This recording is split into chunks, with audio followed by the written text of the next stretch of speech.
One, we're starting. First of all, you have to know. It says in this week's Parashat, "V'daber Adonai el Moshe Bamidbar Sinai be'ol Moed." What does it say? Hashem spoke to Moshe where? In where? In the Midbar. So you say, like, why is that so important to know where it was given? Why is it so important? Oh, where was the Torah given? Not really. Where did Hashem speak to Moshe? Bamidbar Sinai. Why is that so important? So there's a midrash that says that that there's three. The Torah was given through water, fire, and through midbar. What does that mean? Like it says by when Torah was given, like it was anan, it was fire, kolot, ubrakim. It was given through fire, and I believe we know why. Because first of all, Torah, in order to acquire it, if you remember a child, when you were a kid, the first time you went to an amusement park, the first one you went to a water park, and you remember that, wow, we're going to go on this ride. It's going to be the craziest ride ever. You remember where it was. You remember the first time your father, I don't know if you remember, but the first time your father took you to shul, you're like so excited. Something that's very exciting to you, you remember. You know, in order to remember Torah, you have to know you have to you can't just learn it just chilling out. There's that. Yeah, you could, but to get into you, right? Meaning to say, the way you absorb something, that's the way it's spit out. The way you absorb something. How do you kosher a utensil? So how do you kosher it? It depends how you cooked with it. For example, let's take a pot of spaghetti where you put water. So if that became not kosher for whatever reason, so in order to kosher it, you have to boil hot water and do the same thing. Take, for example, a grill, right? It's always on fire. So the way to get it out, all the bliot from the taste of all this, you have to torch it with fire in order to get it out. So each utensil, it depends on the way you was cooking with. So, and why? Because the way it swallows, that's the way it's going to spit it out. The way it absorbs, that's the way the flavor is going to go out. It's the same thing. Torah, why is it so important to learn with a fervor and an ash and a fire? Because you want it to be absorbed in you. The pasuk says, "Halo kol devari ke'esh ne'um Hashem." What does that mean? Halo kol devari. The words of God, the Torah, is ke'esh, is like fire. And that's why it says that what? Tamei hacham and all shel geinam sholetet bo. What does that mean? It means that the all of geinam can be sholet on a tamei hacham. The question is why? So the answer the Gemara says is because if you're loaded with Torah, then your whole body becomes ash. Ash can't burn. Fire can't burn. How's fire going to burn? So you become a fiery person. Why? Because you have so much Torah in you. But how are you supposed to learn that Torah? The way you're supposed to learn Torah is with fervor. Yeah, you could learn it like that. We're happy you just learn. We're happy you learn anyway. You know, people that come to class, I don't care what it is. I'm happy that they came to class. But the way you really, really want to get to the real meat and potatoes of it, you learn with fervor. Let's go, Rabbi. Teach me the Gemara and make believe it's your last Gemara you'll ever learn in your life. You fired up. You'll always remember that daf. You always remember. I remember the first daf that I did in my life, real daf. I never forget it till today. I remember the daf. I remember how many times I did it because it was the first one I did. I was so happy. But what? You have to absorb it like a fervor, a fire. That's the first thing, a fire. Second thing is what? Second thing we know is mayim. What's mayim? Mayim is always represent humility. Because if you pour water from a high, it's always flowing down. It's always flowing down. What is humility? In order for you to get absorbed in Torah, you have to be humble. Which way you have to be humble? Humble in the sense where people sometimes they say, I know it all. I don't have to come to class. What is the rabbi going to tell me now? Something I didn't know? I know whatever he says, I know, this, that. So already what happens is you can't absorb it, you can't stay into the class anymore. Why? I heard that already, I knew that already. So you feel that you know everything, therefore you can't absorb what people are telling you. You understand what I'm saying? A lot of times, a person, why doesn't he stay till class? You know, let's say it's Saturday morning, Shabbat morning. Shabbat morning, where are you going? Where are you going? Guys running out. What are you doing? Where are you going? So he's saying to himself, wait. Staying in a class, but if you're staying in a class, it means I don't know. I know. What. So therefore, a person has to understand something. One of the ways in order to learn Torah, you have to have the humility of mind where you don't know everything. Don't think you know everything. Because if you feel like you know everything, you're not going to be able to learn anything. Because I know. No, you don't know everything. And therefore you have to understand it. Without that, you're missing. And therefore, one of the things the Torah was given with was mind. Like the Pasuk says, Yizar katal nimrati. Right? Ya'arov kamatar l'chit, Yizar katal nimrati. Well, the Torah came down like do. Where it's Hashem trying to show you, be humble. Don't think you know everything. Don't be a Baal Gava, and what else am I going to learn anyway? No. There's always more to learn. Sometimes the guy says, the rabbi is too young. Then the rabbi goes to the old. The rabbi is too old. What is the rabbi going to teach me? The rabbi is too young. What is he going to teach me? So you never learn. Over here, you're always trying to learn from people. You're always trying to absorb from everything. There was a rabbi, I believe, that he went 18 months to learn about about a defect in an animal. 18 months, just living there to figure out which one is which. Why? He wanted to learn. But that was their life. And the last thing is Midbar. Now, what are you going to tell me? What is Midbar? How does the Torah give Midbar? So really, I would say it like this. I would say that Hashem could have gave the Torah to any generation, really, right? It stopped at the door Midbar. It stopped by the Midbar. We got it in the Midbar, and for a reason. It says, "Lo nidna Torah ela leochle haman." What does that mean? The Torah wasn't giving up until what? To the people that eat man. What does that mean? The people that eat man. And if you don't eat man, that's it. So this is my own Hiddush. I didn't see it anyway. I want to share with you. And the Hiddush I want to share is with you exactly this. We know by the man, the way it was the next morning when you woke up. Where was the man? Where was the man? You walked outside. Where was the man? Where was it? Was it at your doorstep? Was it at Moshe Rabbeinu's courtyard? Was it by the where was it? By the Mishkan? Where was the man?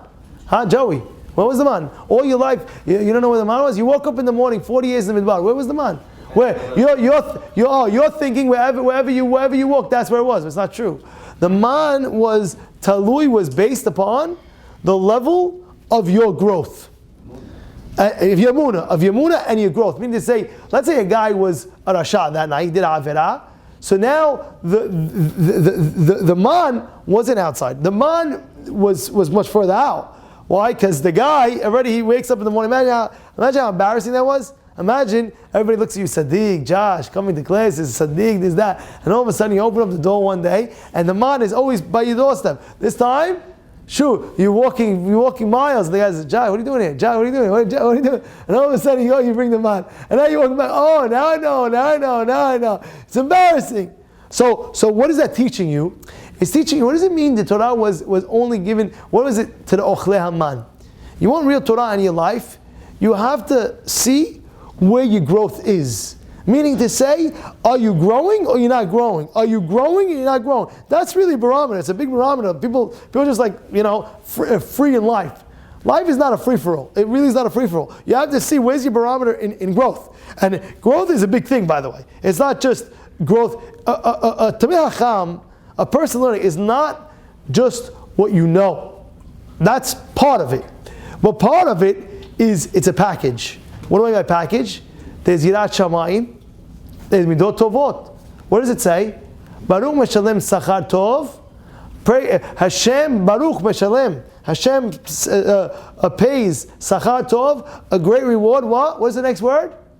What is the next word? Baruch Meshalem Sachar Tov L'Rav. What does that mean? To the people who fear Him. To the people who fear Him. You understand what I'm trying to say? What does that mean? That a person, we has Torah, but it has to grow with the growth of Midot Tovot and Yirat Shamayim. So the more Torah that you have in you, the more you have to grow in the character traits and in the Yirat Shamayim together. It's not just like, I know more Torah, very good, and you can act the way you want to act. No, you have more Torah in you, it grows. It goes like this. It grows together simultaneously. You're growing in Torah. Midot now grows. Yirat Shamayim grows. That's the way it's supposed to be. And really, That's the Ochle Haman. What does it mean, Midbar? What does Midbar have to do with it? How he spoke, Moshe, Hashem in the Midbar. He's trying to say, like, you have to barometerize, just like the people in the Midbar, they saw their growth, where is it going? So too, you also have to see your growth, where it's going. You really do. You know, in life you could just go your whole entire life without thinking about where's your growth. You could do that. You could say, oh wait, I'm learning this amount, I'm good this amount, I'm this that. But where's your growth process? How are you doing in your character traits? Are you midot tovot? Are you getting better at it? Or are you getting worse at it? How are you doing with Yirat Shamayim? Are you getting better at it or are you getting worse at it? And therefore you have to understand, Torah is not just Torah. I understand Torah and that's it. It comes with a package. And I want to read to you real quickly, that what's the package of being a true Talmid Chacham? What is the package? And you say, Rabbi, I don't care, I'm not going to be Chacham. It's not true. People give up on their life too easily. They give up, I can't make it, I can't do it, I can't this, I threw in the towel. I'll never forget, about 6 years ago, I met a friend of mine. He's much older than me. He's about 8 to 10 years older than mine, but he was in yeshiva with me. He was in the yeshiva with me, and I remember that he was one of the top guys in the yeshiva. I remember it clearly. Everybody remembers. You asked about this guy was one of the main top guys in the yeshiva. So I went over to him, I said, so are you still striving to be Gadol Ador? Are you still striving to be the Gadol? You still striving for that? No. Nah, he doesn't. Nah. So why? He said, nah, I became too old for that. I was like, you're not that old, you know what I'm saying? He was what? He was like 40, 42 at the time. I was like, you're not that old, you're only 42, like what's the big deal? You know, people might say, oh, 42. Nah, 42, when did I be a kid? 40 years? Come on. 42, so you can do it. You can do it. He said, no, I'm not, you're not understanding. But what happens? People give up. Oh, I'm already over the hill, I'm already this, I'm already that. Victor Miller used to say, somebody came over to me, 55 years old, even 55 you can be a major Talmid Chacham, you're major. There's so many times, so many ways to be it. We're not going to go into that, but one thing is for sure. These are the things that you need to know for Torah. Please, I'm reading it to you. I want you to pay attention to it. I'll say it really quickly. It's in the 6th perek, in Mishnah Pirkei Avot, and I'll read it to you. It's Mishnah Perek Vav, Mishnah Vav. What are the 48 attributes? Ready? Elaine, first. Talmud. You have to learn. If you don't learn, you're not going to know. You're not going to know. And you say, who cares if I know? Your mind changes through your learning. Your whole viewpoint of the world is a different viewpoint. It's like, I'll give you an example. Right now, a person, you ever go to those 3D movies? You know what I'm talking about? Those 3D and then like water comes out. You know what I'm talking about? You put it, 4D, what is it, 4D? You ever been there? Yeah. You know what I'm talking about? You go inside, they have those glasses, everybody puts on those glasses and they see. And then it hits you with the water. It hits you with water and the chair shakes and there's that. So imagine how you go there. Imagine you go there right now and everybody's putting on the glasses. And I'm like, whoa. The guy's sitting next to you. He has the glasses, but he didn't put it on. He didn't put on the glasses. So he's like, why is everybody going, whoa? And so he's like, he didn't see it. So all of a sudden you look at the guy and say, what happened?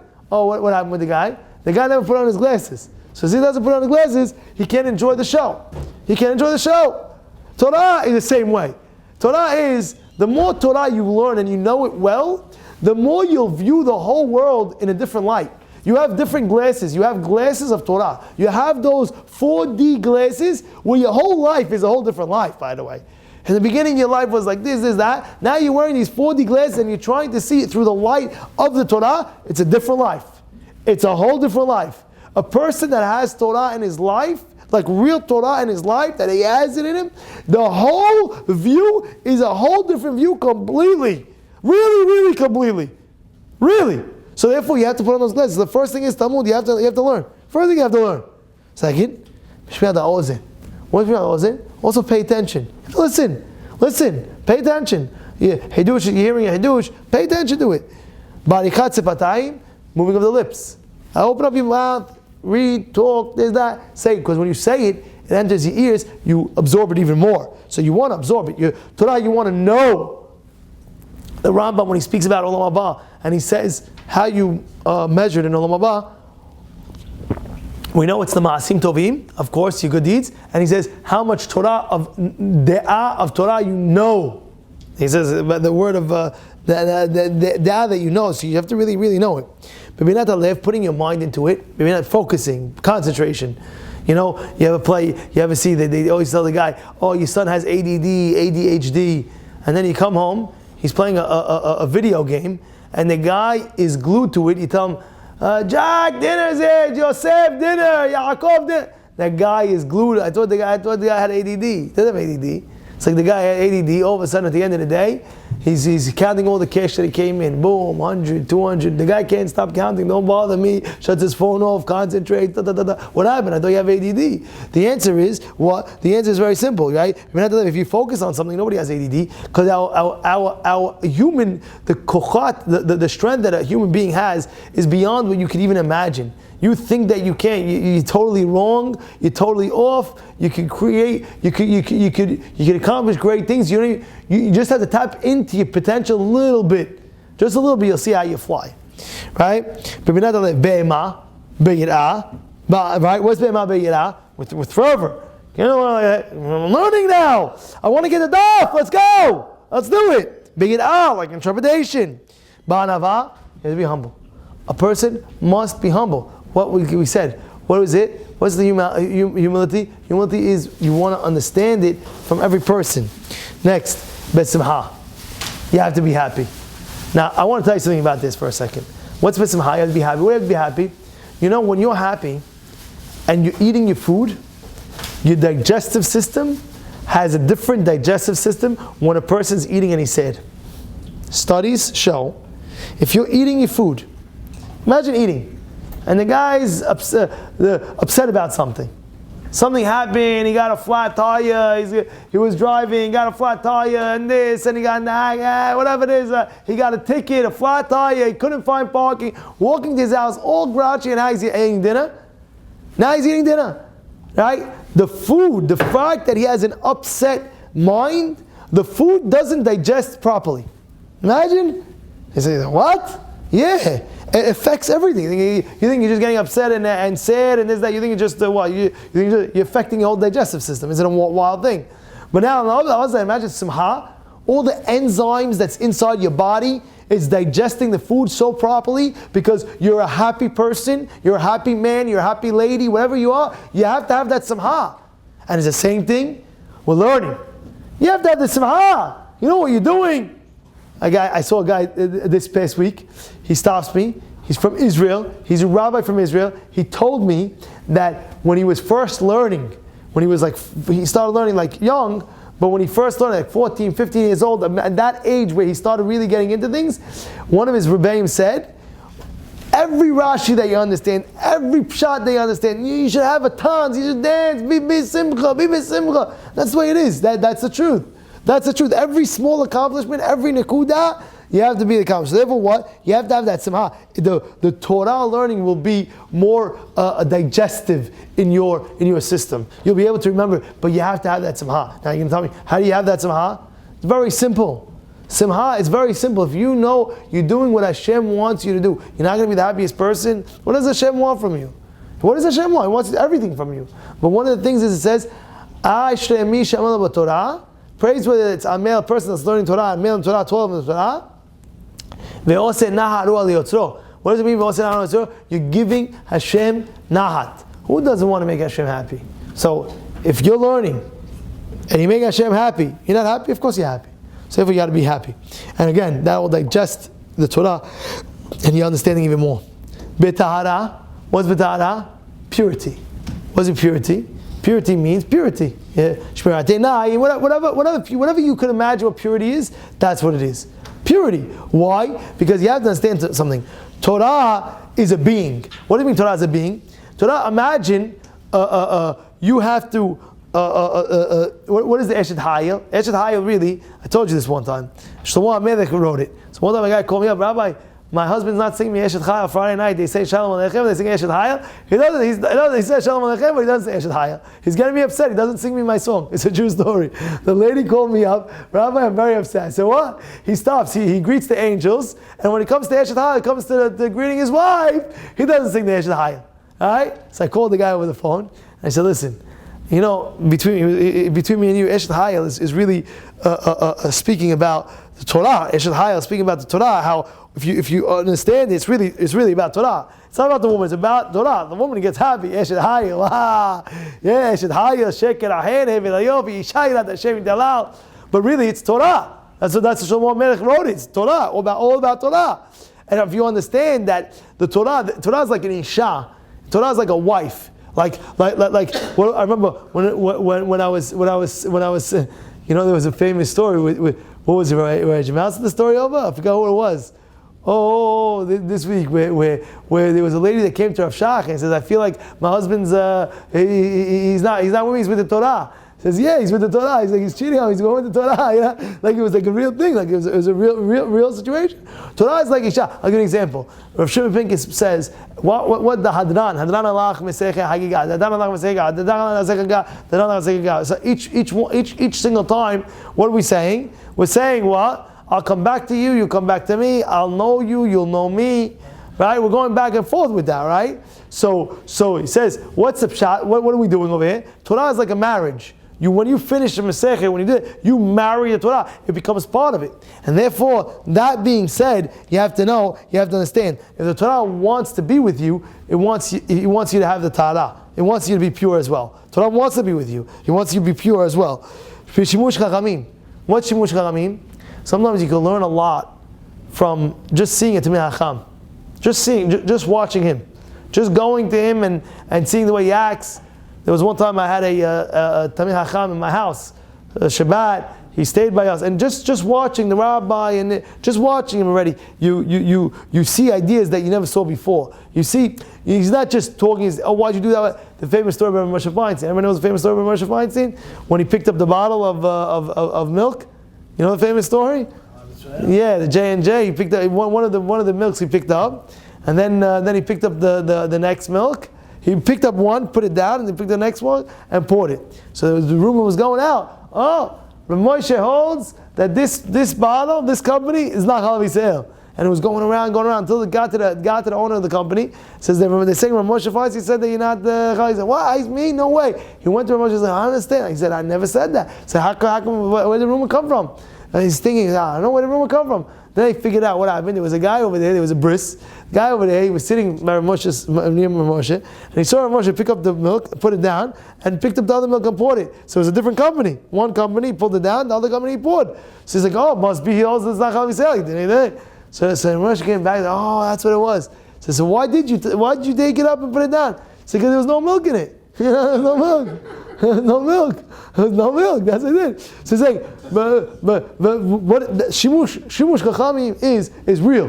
Where you go and you analyze and you see what the Rav is doing. We see what the Rabbi is doing. The way he walks, the way he talks, the way he conducts himself. That's how you also you're using your Torah and you're applying it in the way you act. That's a very important point. Shimush Chachamim is a very important item. Right? What is the next thing? B'dibuk Haverim.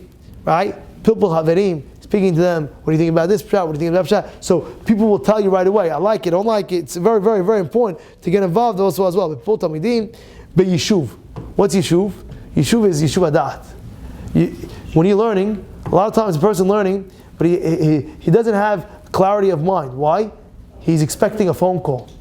The whole time he's thinking, my phone call coming, and he can't focus on the Gemara. You know the famous story about Rav Preda? Rav Preda, what was the story in Eruvin? What was the story of Rav Preda? Rav Preda had a Talmid. He used to teach him, how many times? 400 times. And then he would get it. So this time Rav Preda said to him, look, I have a wedding, I have somewhere to go, please, this time, let's get it quicker, and then I really have to go. So he tried, maybe after 300 times, no, 400 times. And after 400 times, he said, I didn't get it. He says, usually you get it right after 400 times, you get it, what happened? He says, you told me that you have somewhere to go, you have a wedding to go. I couldn't concentrate. I'm thinking maybe you're going to go right after you teach me again and again and again. He says, no, I'm not going until you get it. So this time, after 400 times, he did it. Bat Kol came out from Shamayim and said, you could choose. What was the choice? Him and his Tzeitzav all have Gan Eden, they'll be able to be in Eden, or he could live till 400 years, like a wild number of years.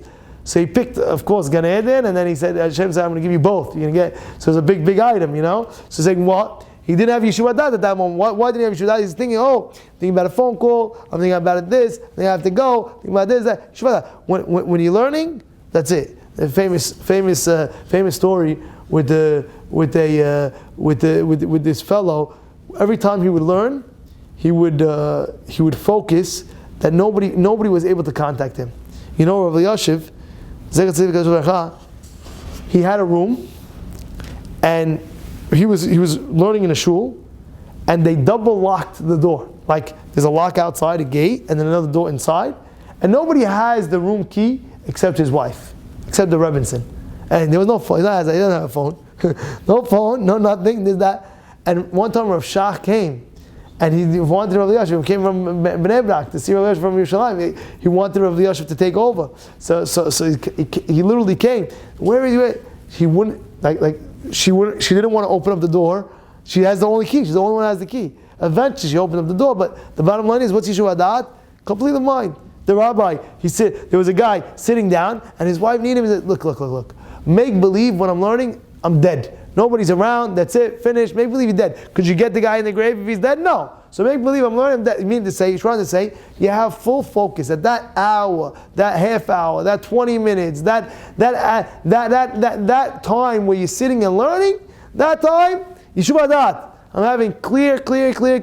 Business is on the side. There's the friend problems on the side. The headaches on the side. My aches and pains are on the side. Nothing's bothering me now. Straight. That's Yishuv Hadat. Next, almost done over here. A few more, and we're finished. What is it saying? B'mikra b'mishnah. What's b'mikra b'mishnah? B'mikra b'mishnah means what? Torah. Mikra. What's mikra?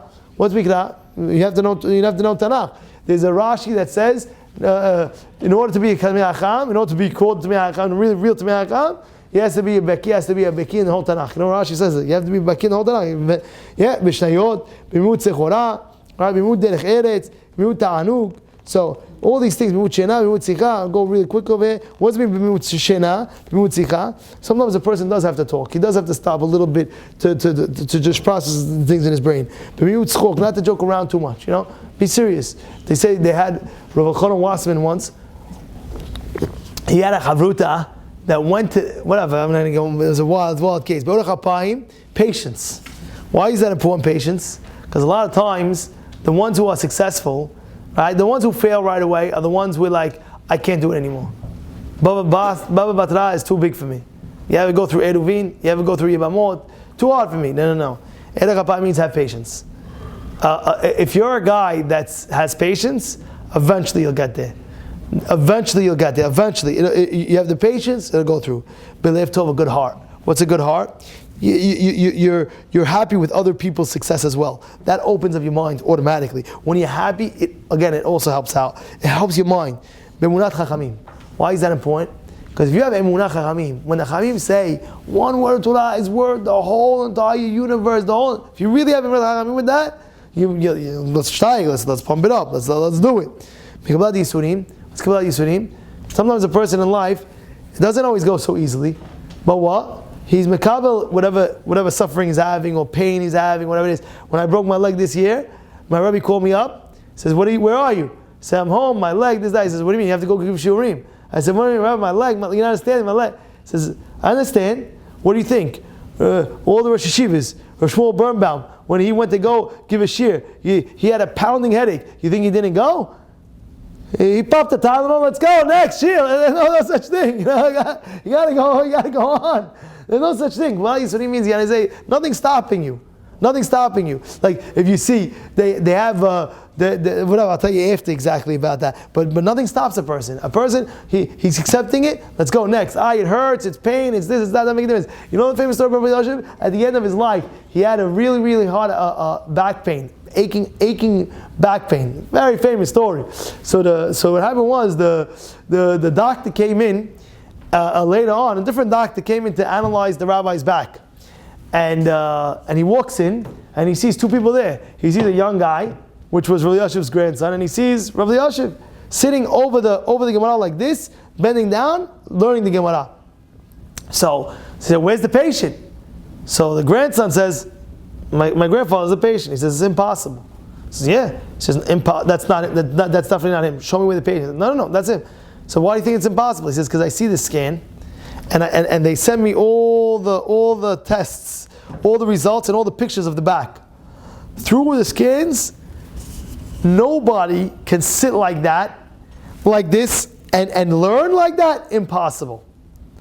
So the doctor finally, eventually says, "This is the patient." And he went to the rabbi, says, Rabbi, how's your back? He tells the doctor, it's in gruesome pain. But it didn't stop him. It didn't stop him. It didn't stop him. It didn't stop him. Unstoppable. Kabbalat Yisurim, unstoppable. Next. When the Chavetz Chaim, his daughter passed away, his daughter passed away, and he said, Yetzirah, you're not stopping me. I'm finishing the Mishnah Berurah. That's nothing. Go. It's hard. It's this. It's that. Kabbalah Yisurim. You gotta continue. Don't let anything bog you down. Don't let anything in your life bog you down. Life is too short to get bogged down by the small stuff. Don't sweat the small stuff. You ever hear that thing? Don't sweat the small stuff. Relax. Life is. You gotta take it lightly. Light means not light. You gotta take it seriously, but lightly. What do I mean? Things that happen in your life. Okay, next. Don't get bogged down. Don't get crazy. Torah, mitzvot. That you got to take very seriously. Like your life depends on it. That's already, nobody messes around with that. Nobody. So that's what he's telling over here. Kabbalah Yisurim. What's the next? Hamakid mekomo v'asmeh v'hakol. You're happy with your lot. You're happy. Yeah, Hashem will give you him good. You beloved. You love Hashem. Why is that important? Because if you love Hashem, you know what He wants. He wants you to learn. You'll learn even more. You love the people. Why is that important? That's part of anava. That's part of humility. Where you love everybody. Everybody's part of you. You love giving tzedakah. You love helping with the tzedakah. You love the rebuke. What's rebuke? Somebody tells you something. How am I going to prove? The Magid Midubna was hired from the Gaon of Vilna to give him rebuke. Imagine you have somebody on the payroll rebuking you. I'm going to pay you, rebuke me. Why? Because then you know how to improve. Did you ever go to your rabbi and say, Rabbi, tell me what I have to work on? You ever do that? Rabbi, you don't have the guts to do that. But imagine you have it. Adash, yeah? You ever go to the rabbi and tell him, what do I have to work on? This is Ohevet HaChachot. You love the shamble. You love the shamble. Why do you love the shamble? Why? Because like that, you could see what a person can improve in. Yeah, everybody. You ever go to the people are embarrassed. They'll never do it. They'll never do that. But you know who knows you the most? Should I tell you who knows you the most? Who? Your wife. Your wife could tell you. She knows who you are. In the shul, you're a hot shot, you're a big shot. In business, you're a hot shot, you're a big shot. But deep down, you go home, and your wife knows exactly who you are. Yeah, she's seeing all the respect that you're getting outside. You go to the wedding, everybody's, kissing up to you. How you doing? How's everything? This, that. But your wife really, really knows true who you really are. She really, really knows. And that's what it is. Sometimes you tell your wife, honey, what do I have to work on? So a good wife will tell you, no, honey, you're tzaddik, you're the best. But sometimes your wife will really tell you, what do I really have to work on? And she'll be able to tell you right away. You have this, you have that. And they know. Don't think they don't know. They have a special sense. Women have a special sense. They have a lady, your wife knows exactly who you are. They know exactly who you are. You can't fool them. Everybody else you can fool. The whole world you can sketch, this, that. You can be the nicest guy outside. Inside, your wife knows exactly who you are. And that's very important. So sometimes it's also good to say, well, honey, what do I have to improve on, So no, really tell me. Right? This is yourself from kavod. Why? Kavod, you have to understand something. If you get into it, it's something they get into. Like, for example, if a person gets into alcohol, it's very bad. Why? Now he's an alcoholic. Every night, there's a guy who was telling me, he became an alcoholic. Every night, he doesn't sit for dinner. He's a guy, you know who it is, right? He had a glass, a whole glass, like maybe like a glass of scotch every night for dinner with his meal. Until one day, after 20 years, they found an ulcer, literally a hole in his I don't know where it was, in his stomach, something like that, where the doctor said, you have to completely stop, or this hole is going to be, and he had to go for 2 weeks, not eating anything except liquids, like yogurts, ice cream, and then they couldn't have food, because there's literally a hole in there. So, what happens? A guy got into alcohol. So when you get into alcohol, you have to develop the taste. Alcohol, nobody likes alcohol. You first taste it, you spit it out. It's disgusting. You put it on a bruise. You get a bruise, you put alcohol in it, that's what you do. Now it's going into your stomach. You get into it. If a person gets into kavod, I'm just letting you know, be careful. Be careful. Because once you get into the mode of kavod, if somebody takes away a little bit of it, you will go crazy. Because you're so used to it. Kavod, kavod, kavod, kavod, kavod, honor. So you're so used to it, somebody steps on your left toe wrong way, finished. And it's true. It's true. One time, one of my rebbeim in the yeshiva, they called him up for a bracha. Rabbi so-and-so mechubad for bracha shishit. He was sitting next to me. I said, Rabbi, they just called your name. Rabbi so-and-so mechubad bracha shishit. Rabbi, they called you twice, let's go. Rabbi so-and-so bracha. I'm sitting there. What I'm telling you is exact. I'm not exaggerating. Third time. By the third time already, he started getting up. And when he got up, he said his name again. This time, he sat down and he didn't go back up. And they just went up to the next somebody else, and that's it. So what happened? He said to me, he's like, I brought up, my father taught us, his father was a big Rebbe. He taught us, try to run as away as possible as for kavod. Because the second you get into it, kavod, the second you get into it, forget it. If somebody messes around with it, you get gassed, you get crazy. Wow, you did it. You know what I'm saying? You got to be careful with that. Alright? Don't have gava. Oh, now you became a hotshot. Now you know the whole Torah. Don't have gava. ואינו שמח בהוראה, אינו עושה בעוד מחברו, ונגד לכף זכות, ונדוע על האמת, ונדוע על השלום, תיישב לבוא תלמודו, שואל משיב, שומע מוסיף, חמד הממוד, חמד המחכים. This is very important. What sometimes you're learning in order to teach, and I'll just finish, we didn't finish this whole thing, but we're going to stop because it's already getting late. And so therefore a person has to understand these lessons. You have to know what is it. It was given, the Torah was given what? Through the Bamidbar. Why? Like we said, what? It's the Ochle Haman. What was the Ochle Haman? It's the growth. It's not just learning. See how you're growing and you're learning. See how you're growing in Midot Tovot. See how you're growing in Yirat Shamayim. Second we said was with the mind. What's mind? Humility. What's humility? Humble yourself and learn. Don't think you know it all. Learn from other people. No, the rabbi's too young. The rabbi's there. No. Learn from people. Learn. Don't think you know it all. No, let me hear more. And the last we said of fire. What's fire? Fire is esh. Get it in you. And of course, you got to over the 48 ways. This already, you got to review the shiur to hear it again and again. And like that, we should be zocheh for only good things. Bezrat Hashem, you apply this, and you'll see great things. Remember, put the eyeglasses of the Torah. You'll see a whole different world.